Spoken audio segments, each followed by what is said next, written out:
Okay, so I'm back with another Haunted Hippie pick, and I'm not trying to kiss up or anything. Like, the prompt was a movie with the character you wish was your best friend.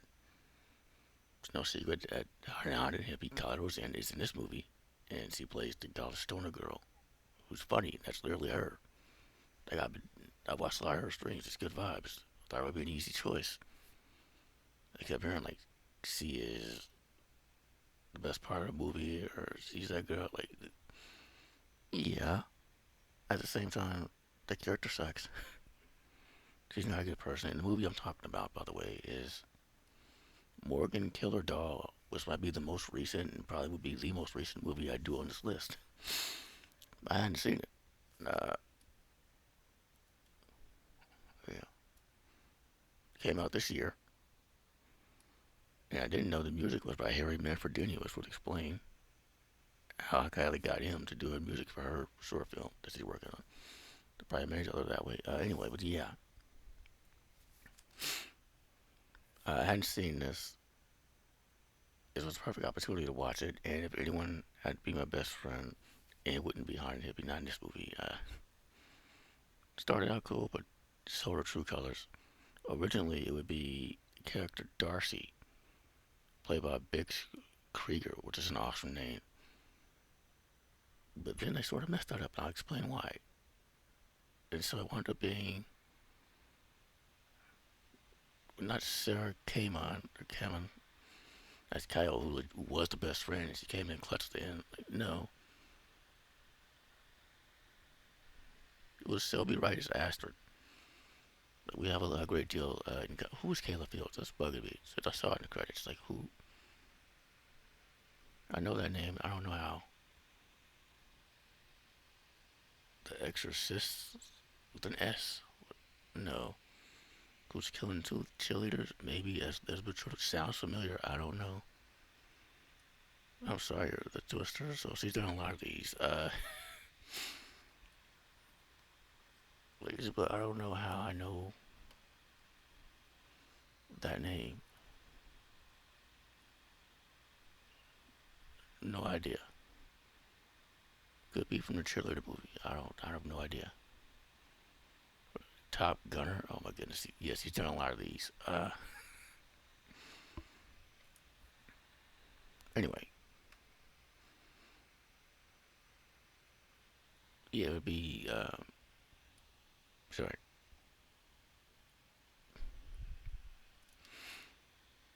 Shelby Rice Astrid.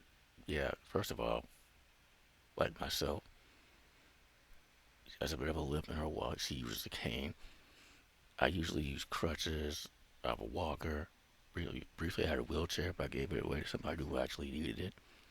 And for a short time, yeah, I did use a cane very, very briefly. So I get that. And they don't explain why. But they explain that it's a weapon. Also, okay. Uh, was that anyway? Everything she's going through, like like her boyfriend is messing around with Fiona, or as she's credited in the credits officially, that bitch Fiona. Which again, I don't get how people were like it. Anyway, but yeah, it was messing around with him, and he was messing with this girl, Darcy, um, who has a thing for Astrid. They go way back. They're best friends, or at least they were. Darcy's really been through some stuff. Like again, it would have been her easily, but like this movie made choices that I'm like, no. I'll get to those. Yeah, they've been through stuff. They reunite. Darcy is in love with her. Like I was like, okay, that's an epic movie. Not so much. No, they do stereotypes, which is okay. Not a whole thing. Basically the plot is Darcy unallows herself, which explains the Jurassic Park shirt because I was gonna wear my Nirvana shirt, but like I was gonna be, but given what this happened to this movie, the themes sort of it didn't feel right. Also, it fought me to stay on that hanger and to stay in my closet. So I was like, oh, I see the signs, so I'm not gonna do it. It's weird anyway. Yeah, she's like unallows herself sort of after uh, she professing her love to Astrid and Astrid's friends, Fiona and Astrid's boyfriend. They call her, make fun of her, and that's what causes her to unalive herself, sort of. And also, after she professed her love, she presented this doll, Morgan. Uh, and it comes to life, goes on a killing spree. Now, this movie started out actually pretty good, especially for an asylum film. And I have a soft spot for those movies. I love those movies. I watched a lot of Sci-Fi Channel when I was a teenager, when I was a kid. In fact, once again, I thought Kylie, Fiona, would be the girl I chose as my best friend because those are the girls I hung out with in middle school and high school. And actually now, like that's where I was last week before in Vegas with my best friends who were a bunch of goth girls. They were dudes too, like yeah, we just vibe. So yeah, like for an asylum movie, this looks like amazing. Like, I hate that wording, that phrasing for this. I hate that. This is one of the best looking asylum movies. Maybe the best looking asylum movie I've ever seen. Like, usually I'm not used to production value like this. I don't usually speak on that. I mean, you see it here.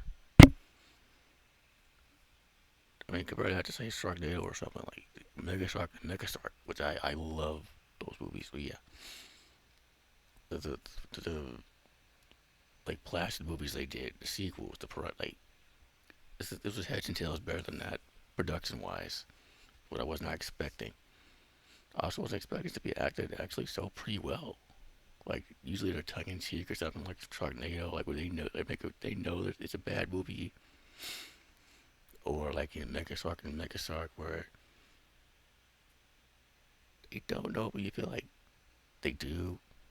Debbie Gibson's phone in her cameo. Christopher Judge, that voice, and the best that he has is "You'll have a long day." Like the dialogue, it's great here for the most part, sort of.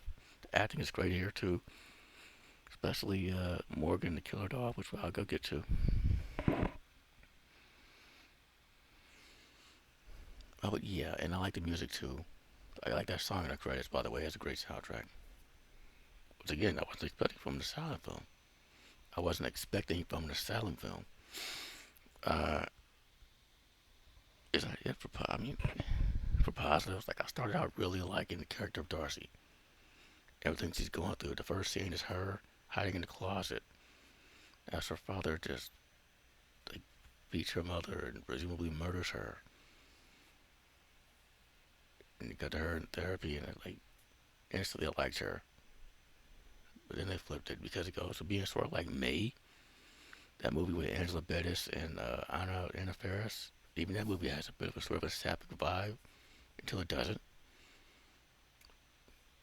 So unlike May, nope. Like May, one of the girls winds up being not a good person. Yeah. Uh, like May, there's a doll. There's a girl with obvious mental problems with a doll that's freaky that comes to life possibly. And a lot of murders like. But then it goes to being like May to being like Scream because then the doll unmasks itself to reveal that it wasn't a doll, it was a person in there. But they went through all this trouble to explain voodoo and New Orleans and everything. So it was like Chucky went from being like May to being like Chucky. It was making sense, but then it went to be like Scream. But then after all was said and done, it went back to being like May because the doll moved, not the person. This was the doll, not the person dressed as the doll. So I'm like, okay, what? I just we was all over the place again. I know it's an asylum movie, but I really a soft spot for him. But even I'm like, what in the world? Uh, and once the doll unmasked, I wasn't super surprised. I mean, it wasn't a who done it, but I wasn't surprised at who it was because the whole unalapping scene looked weird. Turns out it wasn't unalapping; it was a murdering. Slight difference there. Uh, And then they did the whole thing, a monologue. I don't know, it's because I've seen so many of these, primarily through Scream, but I'm just so over the trope of when the woman's unmasked, she's just loud, screechy. I've talked about this. Loud, screechy, unhinged. Why? Why not be like who you were before? That'd be way creepier, in my opinion.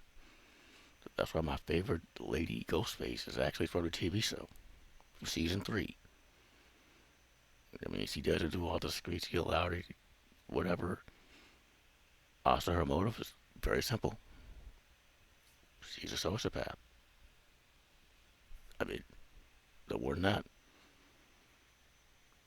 Like this movie, like I get her motives, why she did it, and she was actually justified for the most part. Like I don't know what the black woman did to her, but like everyone else, justified. And by the way, on subject of stereotypes, we got more of them. Like I don't know if it's because I was just listening to Ice Cube, the Predator album. Like before I watched this, he rapped about how he has a black woman working for him, but not in the kitchen. She's in charge of his money. Because that's always stereotype you see on TV, like a black woman work for a well-off white family, whatever. Same thing here. And it's like, is that who I believe it is, by the way? Is it Cleo King?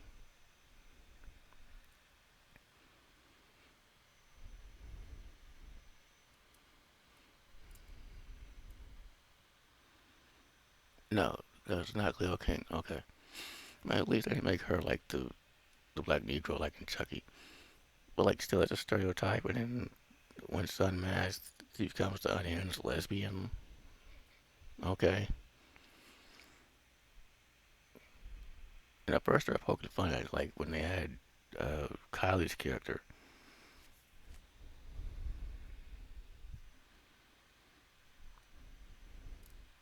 Fiona. They could joke like like something less out something.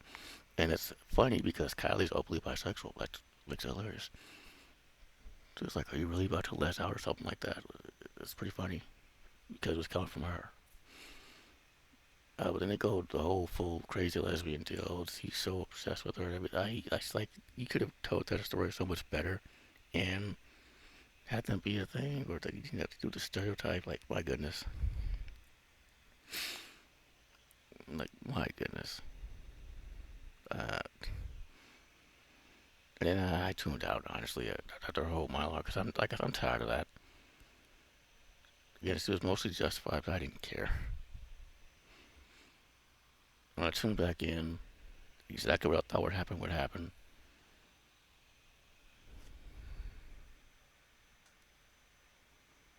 Why is it I can't commit these names to memory?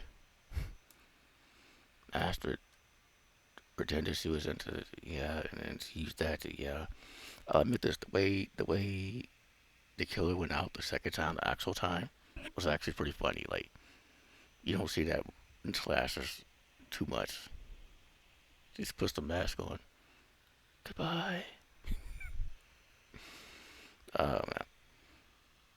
Yeah, this was, I get it, again, it was an asylum movie, but they know how to do a fun movie at least, entertaining movie. This was just a whole lot over here and over there and everywhere. And hate it, but like, my goodness.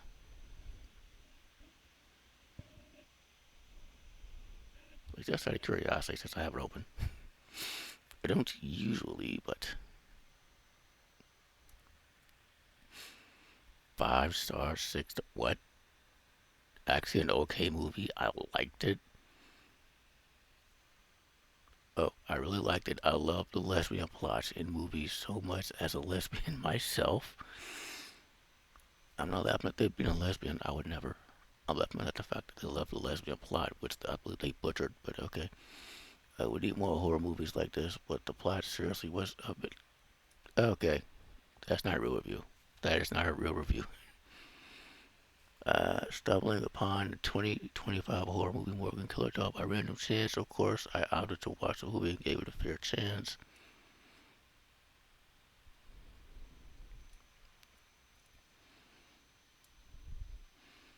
A fair chance on account of it being a horror movie that I hadn't already seen or actually heard about. How even I heard about it. It's like a lot, and I'm not in tune like that. Uh, when I saw that it was a movie from the asylum, I have to admit my expectations to the movies dropped a notch, as they are exactly known for their stellar movies. Yeah, but I like that. I still opted to give the writer and director Jose Prendez the benefit of the doubt.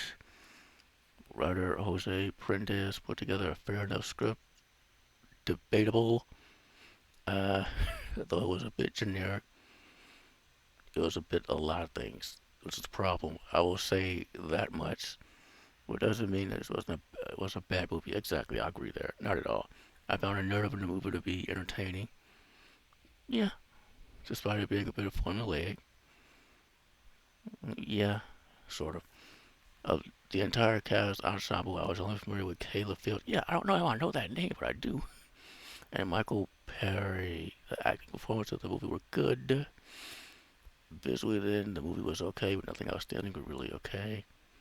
The movie's cover was actually nicely made. I'm going to comment on that, as it was nice enough. A nice touch displaying Darcy character as a doll. I like that detail the movie's cover. For a movie made by the Asylum, but it was actually not a shabby one. My rating of a writer and director Jose Prendez's movie, Working Killer Dog, that's on a 5 out of 10 stars. That might be a real review. That's a real review. The other one was not. Like, I know IMDb does a lot of false reviews. That was obviously a false one. Like, this is definitely not a good representation of, like, lesbianism. That's my biggest problem with it. They butchered that. Yeah, no, the cover. I like the cover. I love the cover. But she looks nothing like that as you see over here. Which is interesting. Like, for being from the 90s, I got used to that. But, like, I thought we're done with that, with the lying covers. Because back then, you had to rely on the cover in the 80s and 90s. Because we didn't have computers in our pockets to look it up or whatever. So, so you saw it look like nothing like this. Great cover, though. Yeah, I don't have much more to say. This was okay. Could have been good, actually. Really good. Again, yeah, I know it's an asylum movie, but still, there's something there. Just buried under a lot of unnecessary stuff. Tropes. Anyway, that's all. Thank you for watching.